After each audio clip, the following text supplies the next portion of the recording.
이스라엘 백성이 유월절에 양의 피를 바름으로 출애굽하게 되었습니다. 이것을 구원이다 이렇게 표현을 합니다. 구원받은 이스라엘에게 이제 문제 하나가 남아 있습니다. 그게 뭐냐면 몸은 분명히 빠져나왔지만 아직 그들의 가치관, 그들의 생각, 그들의 마인드는 여전히 애굽에 머물러 있다는 것이죠. 그래서 구원을 받고 막바로 변하진 않지만 구원받은 백성은 당연히 하나님 백성다운 모습, 하나님 백성다운 생각, 하나님 백성다운 믿음을 갖추는 게 맞는 것이지요. 그래서 하나님이 빨리 그들 하나님 백성다운 삶으로 하나님 백성다운 모습을 갖추게 하기 위해서 우리는 이제 오전 예배 때 다음에 또 보게 되겠지만 여러 가지를 좀 주십니다. 그게 뭐냐면 십계명, 또 율법, 어떤 규례, 또 음식 먹는 것도요 하나님이 정해주세요. 이런 거 먹으면 안 되고 이런 거 먹으면 되고 이렇게. 우리가 생각할 때는 좀 이상하잖아요.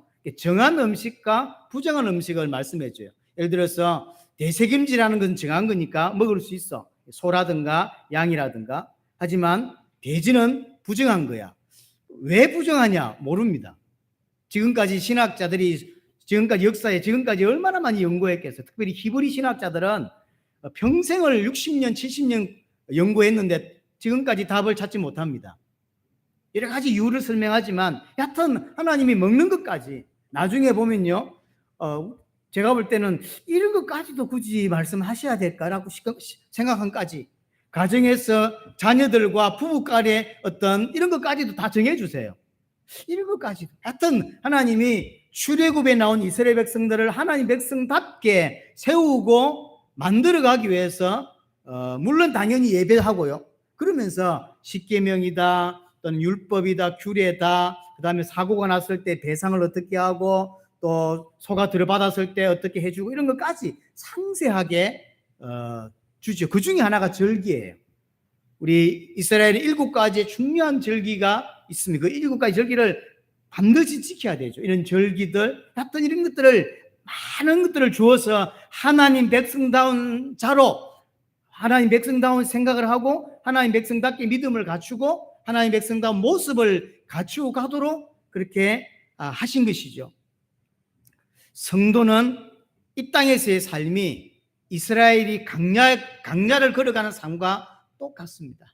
하나님이 이스라엘을 구원하셔서 막바로 천국으로 데려간 것이 아니라 강야라고 하는 것을 통과시켜서 천국으로 데려가시죠. 우리 또한 마찬가지죠. 우리를 이 땅의 삶을 통과시켜서 그 다음에 천국으로 데려가는 것이죠. 결국 우리의 삶은 이스라엘의 강야의 삶과 똑같은 것이죠. 그래서 피곤합니다. 그렇죠? 피곤합니다.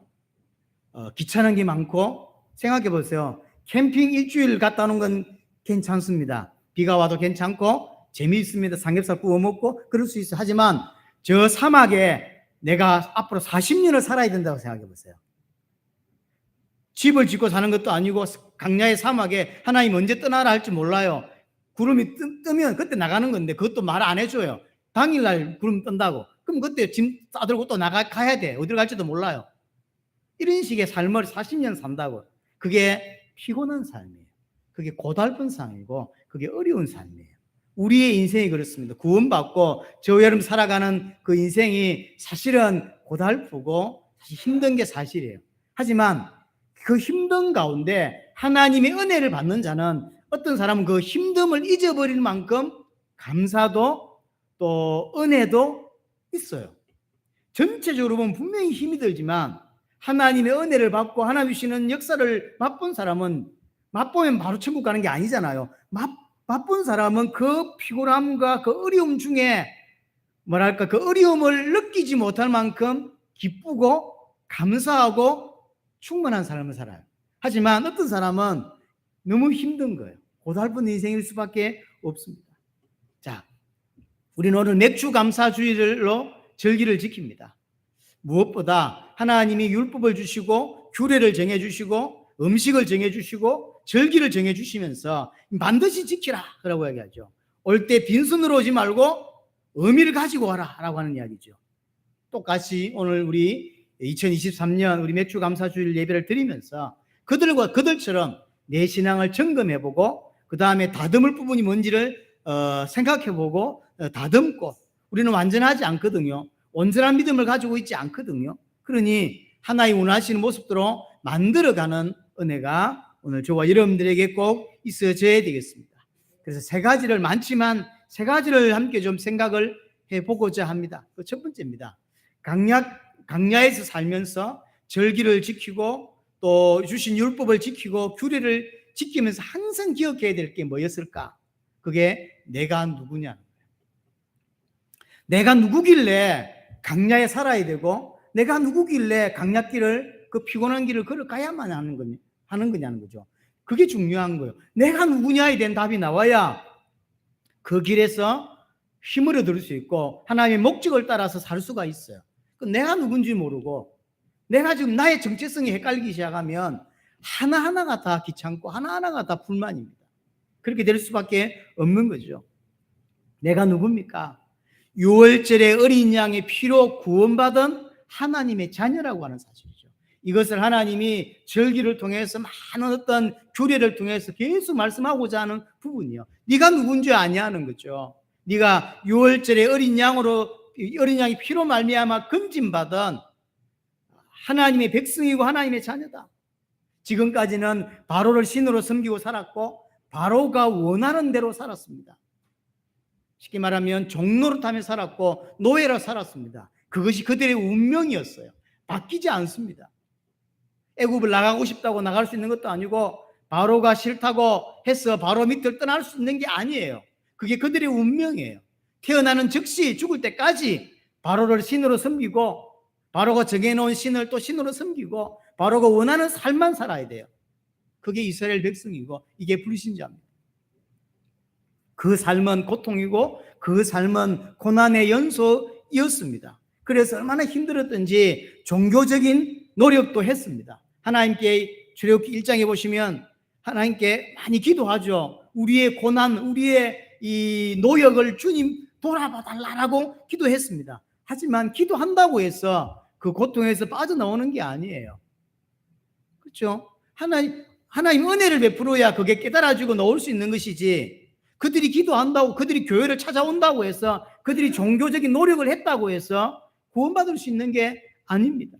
근데 하나님께서 은혜를 베풀어 주셨죠. 이제 모세를 보내십니다. 그 모세를 통하여 나올 수 있는 방법을 이야기해 주시오. 양의 피 바르면 모든 저주가 넘어가고 그 모든 저주가 피 바르지 않은 집에 내리게 된다. 그리고 빠져 나오게 되는 것이죠. 정말로 하나님의 은혜입니다. 내가 할 수 있는 방법이 아니에요. 내가 생각해낼 수 있는 길이 아닙니다. 하나님이 그리스도를 예표하는 모세를 보내고 그 모세를 통해서 말씀하신 피, 예수 그리스도의 보혈을 발랐을 때 모든 저주가, 모든 운명이 넘어가고 사단에서, 바로를 말하는 사단에서, 세상을 뜻하는 애굽에서 건진받을 수 있게 되는 것이죠. 거기에서 건진받은 나는 하나님의 자녀고 이제부터는 하나님과 함께 할 수 있는 자가 되었던 거죠. 이게 나의 정체성입니다. 그런데 구원받기 전에는 알지 못해요. 구원받고 나니까 알게 되는 것들이 많습니다. 구원받고 나야 진짜 알 수 있는 게 뭐냐면 진짜로 참 하나님이 누군지 그때서 알게 되죠. 여러분들이 구원받기 전에는 참 하나님이 누군지 알 수 없어요. 옛날에는 구원받기 전에는 세상에 많은 신들이 있고 그 신들에게 복을 받기 위해서 그 신을 섬긴다라고 생각하는 거죠. 그래서 가정마다 섬기는 신이 있고, 그래 이런 게 있잖아요. 그런 것들이 산에 가면 산신령이 있고, 저는 뭐가 있고, 그래서 소풍을 가도 밥 그냥 못 먹고 이렇게 고시리에 일하면서 또 하고 별걸 다 합니다. 뭘 하면서 차 사면 또 못하고 고사라도 좀 지내고 어떤 뭘 하는데 너무 일이 안 되면요, 신이란 존재를 믿지 않는 사람도 야, 우리 굿이라도 한번 해야 되는 거 아니야? 무슨 고사라도 한번 지내야 되는 거 아니야? 이렇게 왜냐하면 모르는 거죠. 근데 뭐가 있는 것 같아. 영적인 뭐가 있는 것 같은데 자기는 믿지 않으니까. 근데 너무 일이 안 되면요, 야, 굿이라도 한번 해야지.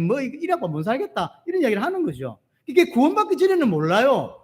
진짜 신이 있는 건지, 귀신이 있는 건지, 아니면 그들에게 뭘 안 빌면 진짜 해코지를 하는 건지, 모릅니다. 근데 구원받고 나니까 이게 보이는 거죠. 정말로 하나님이 계시고, 그 나머지 우리가 신이라고 생각했던 것들 전부 그게 신이 아니고 가짜 신이고 그게 우상이고 그게 사실은 복을 주는 게 아니라 나를 사로잡는, 그래서 나를 재앙으로 끌고 들어갈 나쁜 놈이라는 걸 그때서 알게 되죠. 이게 다 우상이었구나. 여호와 하나님만 참 하나님이구나. 그때 보여요. 그럼 구원받기 전에는 안 보입니다. 그것 또 하나, 그 여호와 하나님의 형상대로 창조된 게 인간이구나. 인간의 가치가 그때 보인다니까요. 그전에는 인간이 그냥 태어났으니까 열심히 밥 3끼 먹고 어떤 사람은 밥 2끼 먹고 뭐 그게 인간인 줄 알았어요. 그래서 뭐 금수저로 태어나면 좀 잘 살고 흙수저로 태어나면 고생하고 뭐 그게 인간인 줄 알았다고요. 그렇지 않은 거예요.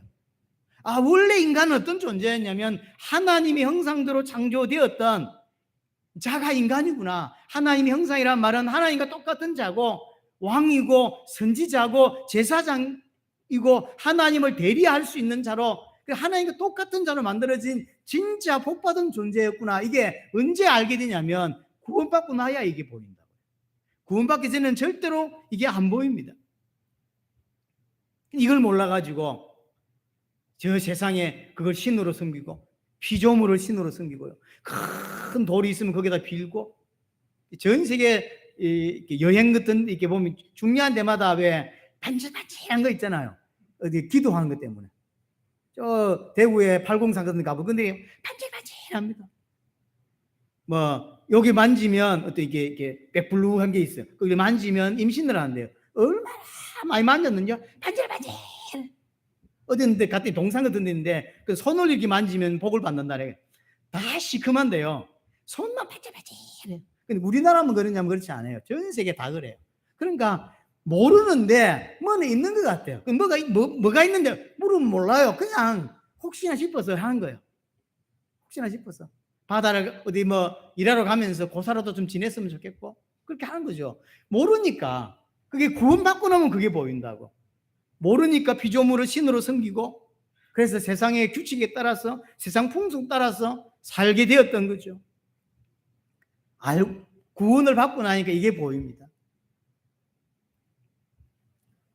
이 엄청난 축복을 받은 존재였구나 하는 걸 그때 보이고, 근데 이 모든 축복을 왜 잃어버렸는지도 알게 되죠.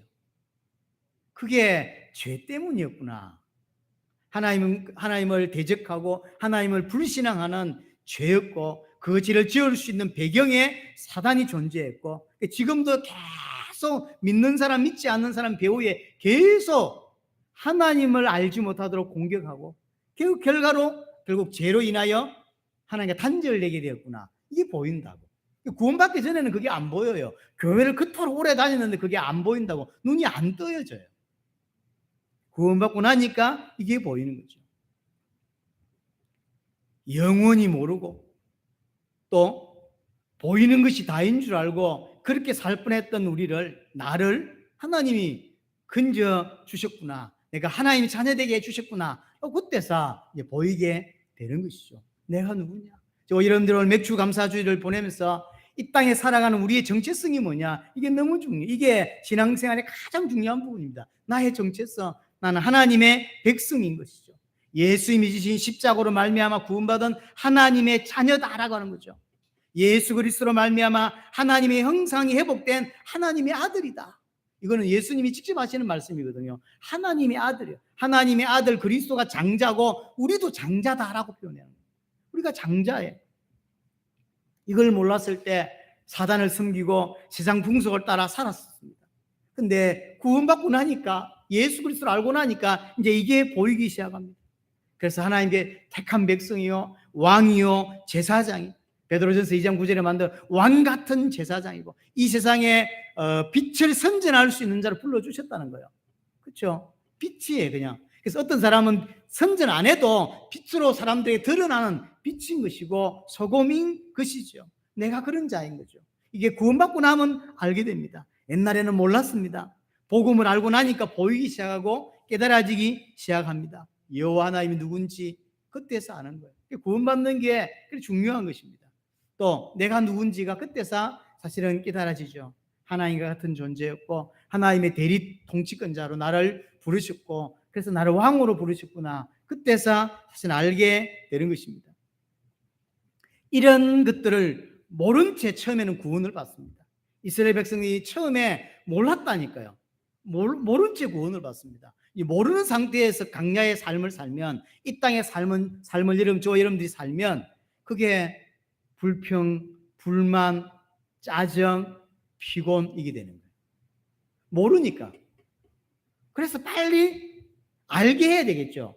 알게 하고 하나님 백성다운 삶을 살게 만들어야 되겠죠. 그래서 이런 절기를 지키게 하고 십계명을 주고 또 예배하게 하고 이런 것들을 계속 하는 거죠. 이런 걸 통해서 영적으로는 복음을 또 마음 상태라든가 이 생각과 이 마인드가 가치관이 바뀌게 되고, 그러면 그들의 삶 안에서도 육신적으로도 이제 해야 될 일과 하지 말아야 될 일도 구별하게 되고 그렇게 하는 거죠.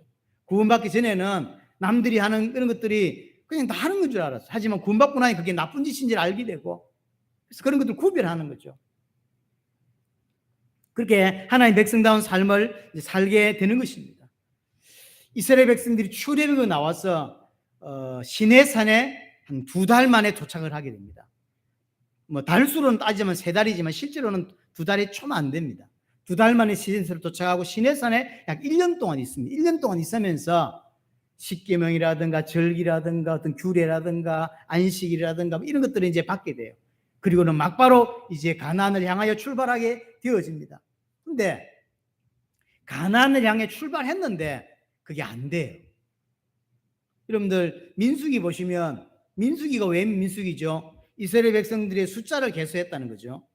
그래서 민수기 1장에 가나안 정복을 위해서 출애굽에 나온 백성이 시내산에 도착하고 시내산에 1년을 있다가 시내산에서 가데스 바네아로 가게 되고요. 가데스 바네아에서 이제 숫자를 계수해 가지고 행군을 어떻게 해야 될 것인지 결정을 하고, 그래서 여러 가지를 준비해서 실제로 가나안을 들어갈 전쟁을 시작합니다. 하지만 안 되죠. 왜냐하면 준비가 안 돼 있던 거죠. 단기간에 속성으로 하나님이 하셨는데 안 되는 거예요. 1년 가지고는 하나님 백성다운 삶이 안 나왔던 거죠. 그래서 결국은 하나님이 정탐꾼이 40일 동안 정탐했기 때문에 그 하루를 1년으로 계산해서 이스라엘 백성들이 40년 강야 있게 하시죠. 그래서 가나안 정복이 딜레이 되죠. 정확히 말하면 그때까지 1년이 지났기 때문에 39년이 이제 늘어나게 된 거죠. 그래서 40년 강야 생활을 통해서 그럼 하나님이 하시려고 하는 게 뭐냐면 다른 게 아니에요. 십계명을 지키라 이런 게 중요한 게 아니에요. 이런 거 먹어도 이런 거 먹지 않아야 된다 이런 게 중요한 게 아니에요. 우리 삼겹살 먹잖아요. 삼겹살 생각하면 얼마나 침이 싹 고입니까? 하나님은 이스라엘 백성들에게 맛있는 삼겹살을 못 먹게 하려고 하는 게 아니란 말이에요. 이건 해야 되고 하지 말아야 되고 그걸 하려고 하는 게 아니라 하나님 백성답게 만들려고 하는 거예요. 그럼 크게 2가지. 하나는 믿음이에요. 하나님을 신뢰하고 하나님을 믿고 하나님을 의지하는 자로 만들어야 되고, 또 하나 그렇게 되는 자가 모습을 갖춰가야 돼요. 구별돼야 돼요. 우린 불신자가 아닙니다. 믿는 자는 믿는 자의 삶이 있어요. 그래서 나는 거룩하니 너희도 거룩해라. 그래서 하나님 백성이 불신자하고 다른 삶을 살도록, 도둑질했어? 지금은 그렇게 하지만 그러면 안 돼. 그런 거죠. 남의 물건을 함부로 가져가서? 그러면 안 돼. 그렇게 거룩하게 만들어. 그걸 보고 성장이라고 그러고 그걸 양육이라고 그러는 것이에요. 그걸 하나님을 닮아간다 이렇게 표현하는 거예요. 이스라엘 백성을 그렇게 만들어 가려고 하는 것이죠. 우리도 마찬가지라는 거죠. 우리도 이 땅에서 삶은 이것입니다. 양육되어지고 성장되어지고 거룩해지고 하나님을 닮아가는 것. 그 속에는 뭐가 포함되어 있죠? 믿음이라고 하는 가장 중요한 게 포함되어 있어요. 믿음이 없는데 거룩한 삶은 나오지 않습니다. 거룩한 삶은 배울 수는 있습니다. 도둑질 하던 놈이 도둑질 안 하고 참을 수 있어요. 하지만 그건 올바른 믿는 자의 삶은 아니죠. 그냥 안 할 뿐인 거예요. 진짜 믿고 믿었기 때문에 그 삶을 갖춰가는 거죠. 믿는 자의 삶을. 결혼한 사람은 결혼한 삶이 있죠. 또 다른 여자를 만나가지고 바람 피고 이러면 안 되죠. 그건 안 되는 거예요. 그 믿는 사람은 믿는 사람의 모습이라는 게 있는 거죠. 똑같은 거예요. 그래서 우리는 이스라엘 백성들이 강야에서 그렇게 살아갔던 것처럼 우리 또한 이 땅에서 지금 강야의 삶을 살고 있는 것입니다. 하나님 그들에게 모세를 통해 계속 말씀을 주셨듯이 우리 또한 우리는 계속 강단을 통해서 말씀을 받으면서 우리의 신앙을 만들어야 돼요. 믿음을 만들어내고 하나님을 믿는 자로 나아가야 되는 것이죠. 지금 우리의 삶은 그렇게 다듬어가는 삶이에요. 그 삶은 반드시 공동체 안에서만 가능하다는 사실이죠. 그게 교회입니다. 이스라엘 백성들을 불러내가 각자 도생, 각자 알아서 해서 가나안으로 들어가는 게 아닙니다. 뭉텅이로 모아놓으니까 얼마나 갈등이 많겠어요. 갈등은 절대로 아는 사람하고 생기지 모르는 사람하고 갈등 안 생깁니다. 근데 하나님은 이런 사람을 끄집어 모아가지고 갈등 생기게 만들었다고. 그게 교회입니다. 교회는 갈등이 생길 수밖에 없어요. 갈등이 좋단 말이 아니라 그래야만 모난 부분이 해결이 돼요. 모난 놈이 정 맞는다 그러죠. 교회 와서 정을 계속 맞아야 된다니까요. 두드려 맞아야 돼요. 계속. 그래서 하나님 백성답게 만들어져 가야 돼요. 근데 교회 생활을 잠깐 교회만 왔다가 예배 마치고 식사도 같이 안 하고 가뿐히죠 막 이렇게. 그러면 정을 못 만든다. 그럼 정을 못 만다는 이야기는 하나님의 백성답게 모습으로 못 갖춰간다는 거죠. 그럼 집에서 저 혼자 예배하는 거하고 똑같은 거예요.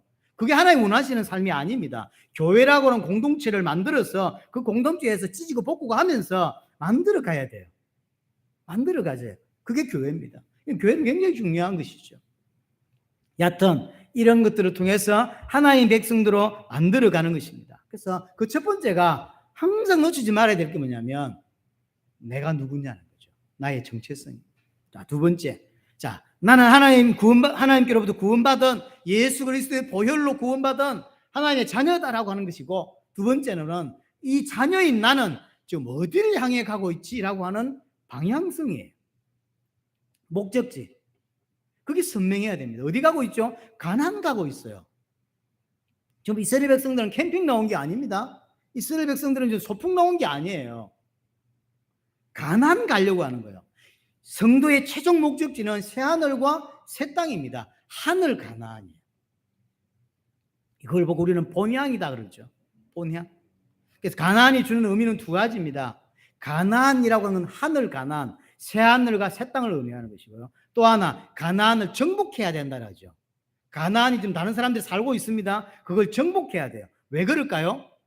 그 땅에 메시아가 오기 때문에. 자, 그럼 우리로 말하면 가나안을 정복한다고 하는 것은 세계복음화를 이룬다고 하는 거예요. 왜 그래야 되죠? 세계복음화 이루어야만 뭐가 되죠? 주님이 다시 오시는 거예요. 같은 거죠. 그래서 구약에서는 이스라엘 백성들이 가나안을 들어간다고 하는 들어가서 정복을 해야만 그 땅에 메시아가 오시는 것이고, 지금 우리에게는 초림 오셨던 주님은 우리가 세계복음이 완성되어야만 다시 오시는 거죠. 같은 거예요, 사실 의미가. 그래서 가나안이라고 의미는 두 가지입니다. 하나는 우리가 진짜 가야 될 본향, 새하늘과 새 땅이고, 또 하나는 정복인 거죠. 그래서 우리가 믿음을 갖춘다, 성도의 모습을 갖춘다고 하는 것은 이 두 가지를 할 수 있는 자가 된다는 거예요. 새하늘과 새 땅 갈 수 있는 자로 준비되고, 가나안을 정복할 수 있는 자로 준비되고, 그 모습을 갖추어 가는 것이죠. 그래서 성도는 가나안을 바라보며 사는 자입니다. 지금 강약기라는 피곤한 인생을 걸어가고 있지만 어디를 향해 가고 있냐면 가나안을 향해 가고 있는 거예요. 새하늘과 새 땅을 바라보고 사는 자죠. 그래서 새하늘과 새 땅을 소망하며 살고 또 세계복음화를 소망하며 사는 것, 이게 성도의 모습입니다. 하늘 가나안을 늘 소망하고 또 세계복음화를 늘 소망하고, 이 두 가지가 우리 인생에 깊이 들어와야 돼요. 나머지는 다 사이드입니다. 그리고 그러면서 우리는 이 땅에서 삶은 잠시입니다. 40년이라는 게 딱 정해져 있었죠. 더 살고 싶다고 50년씩 살 수 있는 게 아니에요. 40년이 정해져 있었어요. 그 40년 안에 하나님은 이 사람들이 전부 믿음의 사람으로 만드시겠다는 거죠. 그러니까 다 만드셨어요. 안 된 사람은 그냥 다 파묻어버렸고, 하여튼 만든 사람을 데리고 갔습니다. 우리가 이 땅의 삶이 정해져 있습니다. 여러분들이 1000년 살고 싶다고 살 수 있는 게 아니에요. 우리가 좀 더 건강한 걸 위해서 운동을 하는 것이지, 내가 운동한다고 해서, 제가 요즘 아침에 운동 좀 하고 있는데, 운동한다고 해서 20년씩 하지 않습니다. 하나님 계획이 되어 있어요. 내가 몇 살 때 이 땅을 떠날 건지 다 결정되어 있습니다. 결정되어 있지만 그 안에 조금 더 건강하려고 운동할 뿐이에요. 내 좀 목숨을 좀 더 늘리려고 하는 게 아니라니까요. 그 늘릴 수 있는 게 아니에요. 하나님 다 결정되어 있어요. 이 땅의 삶은 잠시 머무는 삶입니다. 올바른 성도는 그걸 아는 거예요. 근데 마치 천년 살 것처럼, 만년 살 것처럼 준비하고, 그 성도의 올바른 모습이 사실 아닌 거예요. 믿음이 없기 때문에 그런 거죠. 그래서 이 땅은 나그네다라고 표현하는 거예요. 여러분들 그 책이 뭐죠? 전로역정. 전로역정에서 말하는, 목사님 만든 책인데요. 전로역정에서 말하는 이 땅을 어떻게 표현하죠? 장망성이다라죠. 장망성의 의미는 장차 망할 도성이라는 거예요. 장차 망할 도성에 우리가 잠시 거쳐가는 거예요. 내가 최종 머물 땅이 아니라는 거죠. 이 땅이 그렇습니다. 이 땅이. 여러분들은 우리 아이들 빼놓고는 살 만큼 살았다면 이상할지 모르지만 그래도 좀 살았잖아요. 살아보니까 알겠잖아요. 이 땅에 우리가 영원히 살 것도 아니고 이 땅에 그렇게 미래는 둘 필요가 없다는 걸 알게 되잖아요. 근데 아직도 세상에 너무 미련을 두고 사는 사람들이 있습니다. 그럴 필요 없습니다. 잠시입니다. 그래서 하나님께 순종하면서 하나님 요구하시는 것에 우리 모습을 만들면서 살아가는 것이 우리의 모습이에요. 근데 그렇게 만들어지는 과정이 사실은 재미나고 또 행복하기도 합니다. 근데 너무 피곤한 게 맞지만, 근데 그걸 잊을 만큼 사실은 행복하죠. 이런 거 같죠. 우리 아이들이 태어나고 할 때 얼마나 힘이 듭니까? 임신을 해서 많은 어려움을 겪고 그 다음에 출산하고 애 키우는 게 쉽지 않습니다. 처음에 애를 이렇게 은서준서를 놔가지고 목을 못 가늘어. 왜 목에 힘을 못 주지?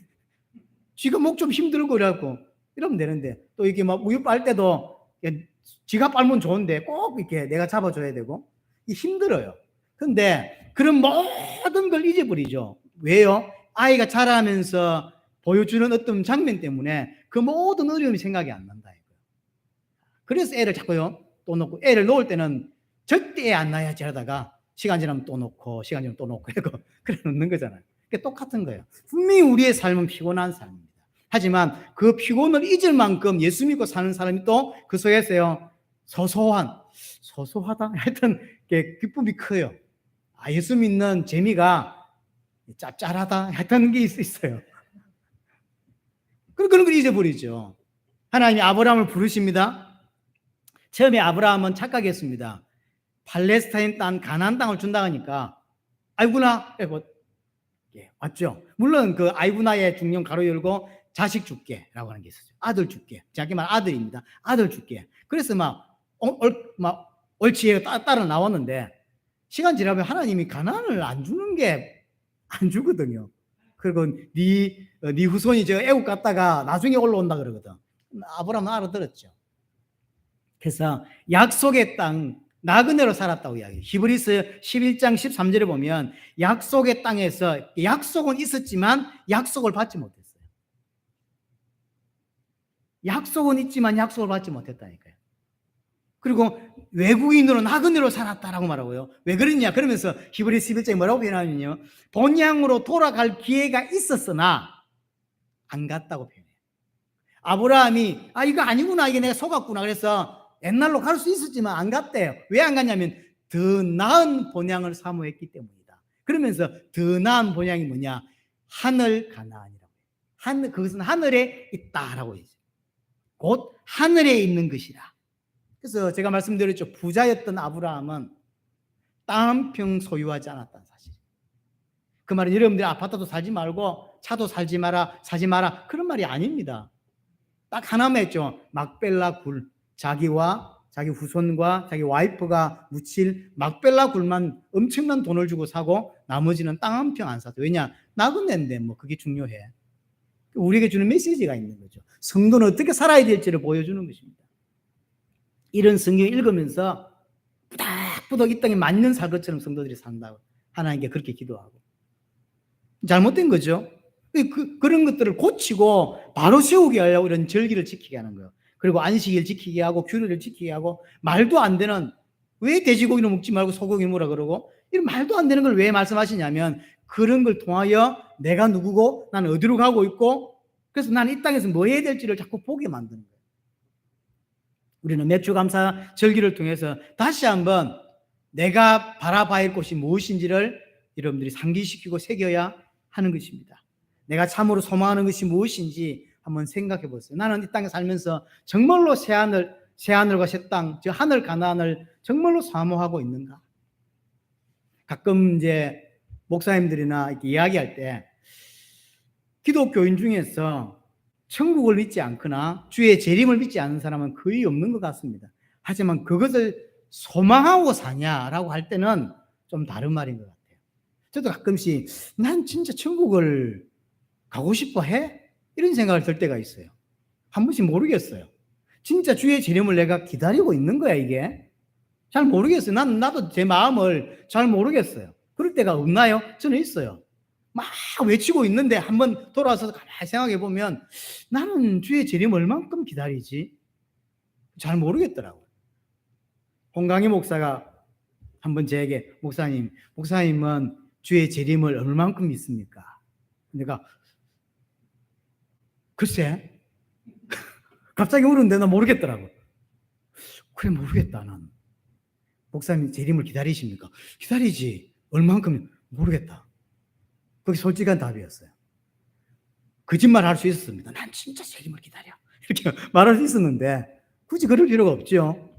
제가 돌아보니까 잘 모르겠는 거예요.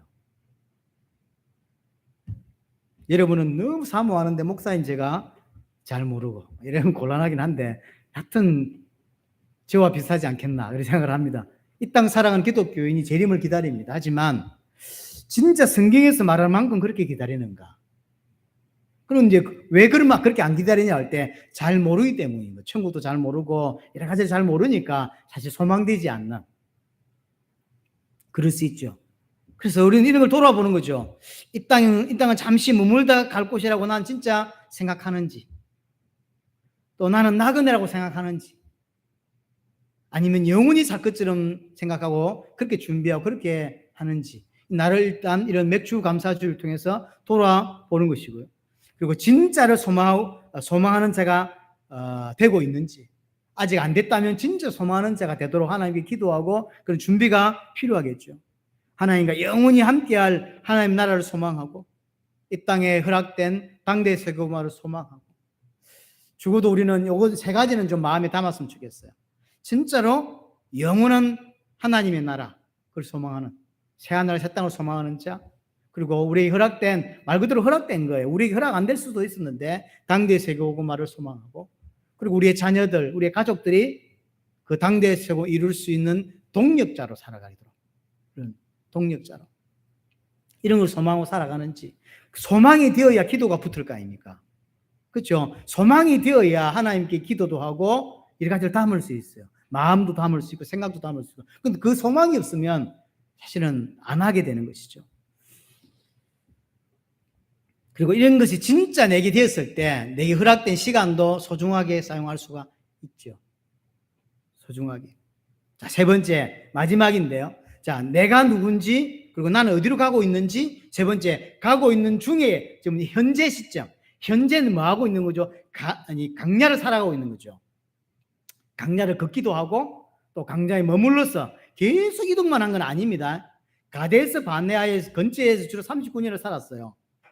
이 말은 계속 움직이지 않았다는 거죠. 어떨 때 움직이다가 또 몇 년을 그대로 있고 또 움직였다가 또 몇 년을 있고 이런 식으로 살아갈 가능성이 충분히 있습니다. 어떤 때는 물론 일주일 만에 또 이동을 했을 가능성이 있어요.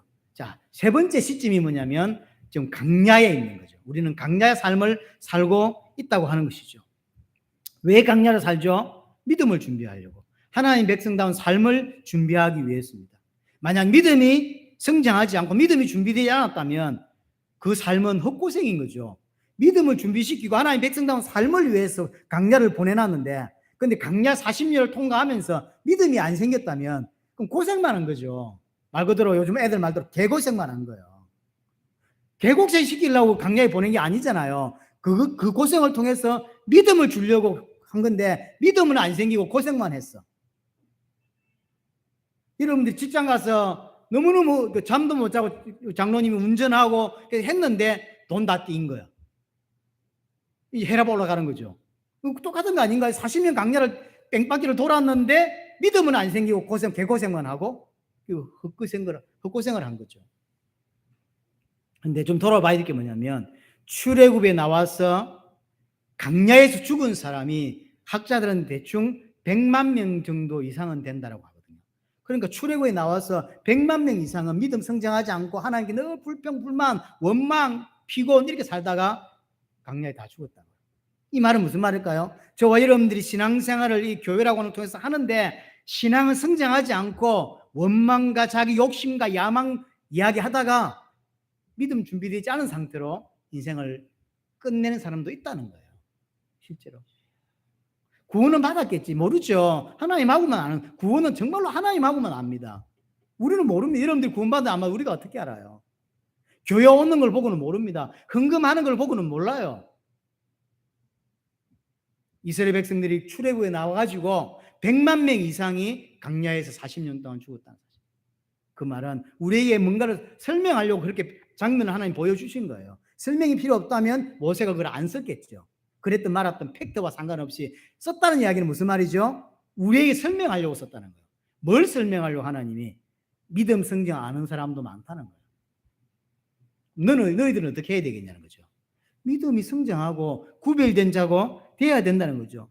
처음부터 이걸 염두에 두고 하나님은 이스라엘 백성을 인도하셨죠. 그게 홍해 사건이었습니다. 출애굽에 나온 백성을 바로 해서 강야로 들어갈 수 있었는데 그렇게 들어가지 않고 어디로 갔죠? 홍해 앞을 데려갔습니다. 왜죠? 너희가 받은 구원이 얼마나 큰 구원인지를 설명하려고. 지금 바로가 따라오고 군사들이 따라오고 앞에는 홍해가 가로막혀 있습니다. 그러나 그거 아무 문제가 안 된다. 모든 거 끝난 거다. 구원이 그런 거다. 바로가 문제가 되지 않고 홍해라고 하는 환경이 문제가 되지 않고 애굽의 군사가 문제가 되지 않는다. 그렇죠? 다 이기고 다 넘어섰죠. 그게 구원이다. 네가 정말로 하나님 자녀가 되었어. 네가 구원받았어. 앞으로 일어날 모든 문제 네게는 문제가 되지 않을 것이다. 하나님을 섬기고 하나님을 예배하는데 어떤 것도 문제되지 않는다. 그게 구원이다라는 설명이 홍해 사건을 통해서 하는 설명입니다. 이 믿음 가지고 들어갔어야 했는데 가데스 바네아에서 테스트를 했는데 정확히 말하면 테스트라고 볼 수는 없죠. 그래도 뭐 테스트라고 표현할 수밖에 없죠. 테스트 했는데 결국은 안 믿죠.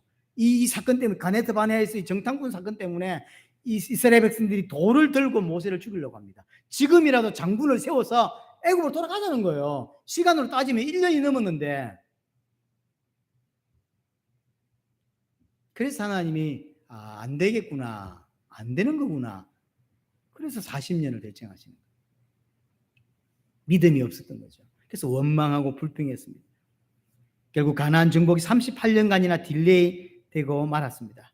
믿음을 주시기 위해서 광야의 삶을 주셨고요. 믿음을 주시기 위해서 저와 여러분들 이 땅의 삶을 허락하시는 거예요.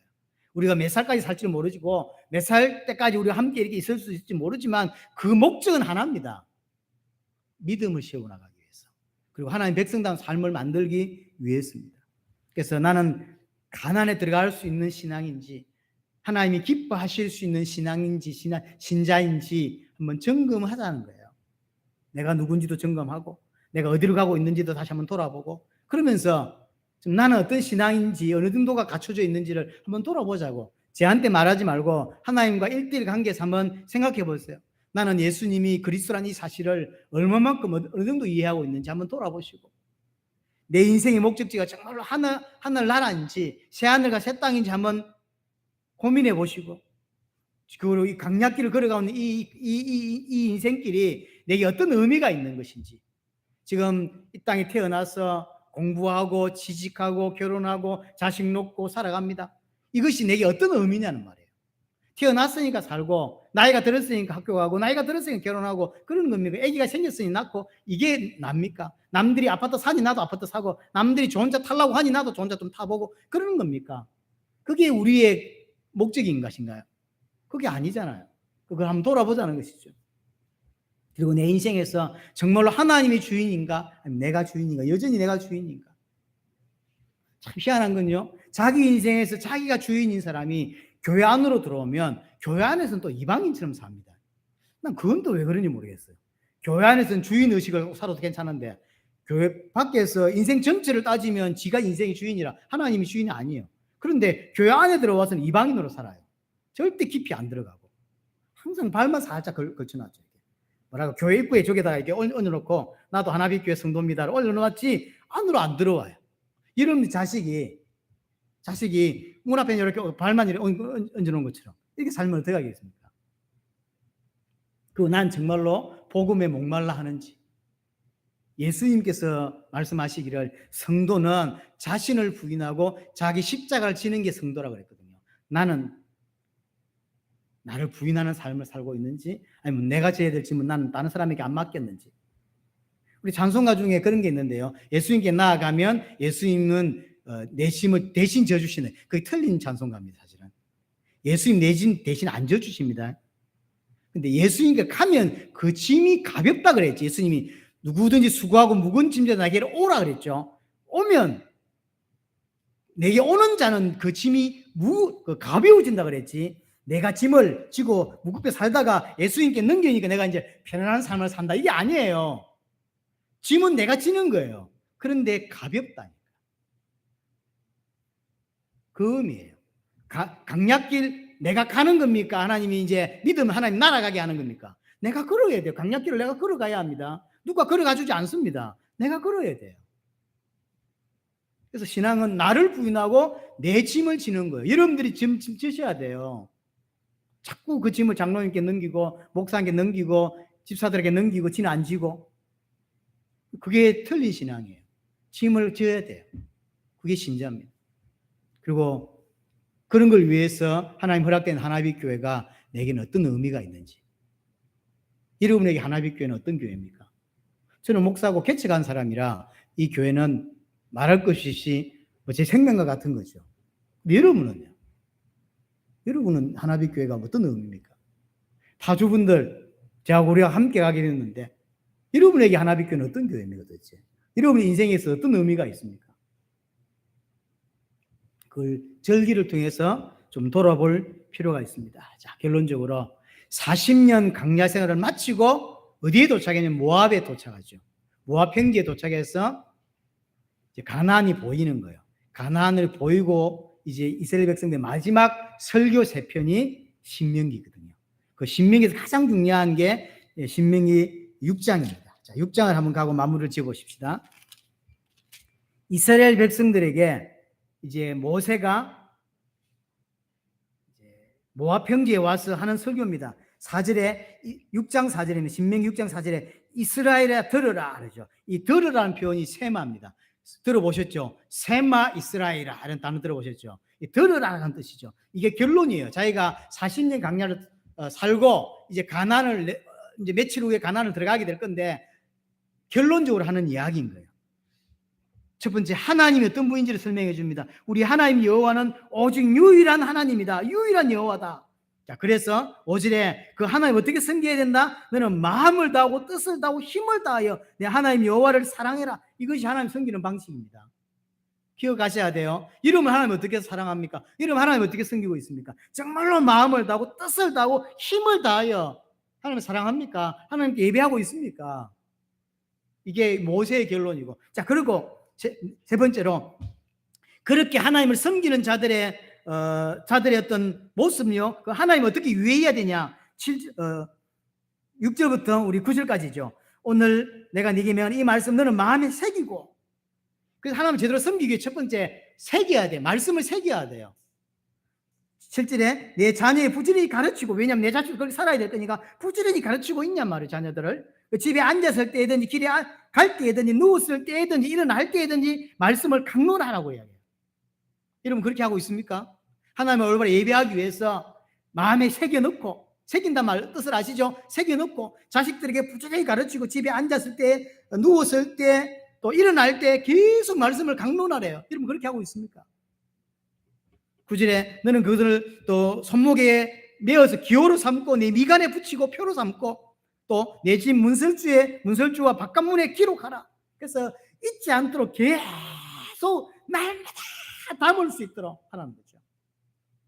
이게 신앙생활이라고 합니다. 여러분 그렇게 하고 있습니까? 모세 때는 이게 최선의 방법이었어요. 마음에 새기는 어떻게 새기냐면 뭐 손목에다 뭐 글자 써가지고요 기록하고 미간에다 붙이고 집 들어갈 때 앞뒤로 글자 붙여놓고요 뭐 이렇게 좋은 글자 붙여놓고 그래서 계속 생각하는 거죠.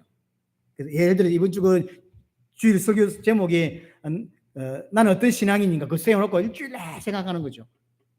근데 지금은 훨씬 좋은 게 유튜브가 계속 돌아다니고 있고 언제든지 볼 수 있어요. 그래서 여러분들이 일주일 내내 말씀을 묵상할 수 있다고요.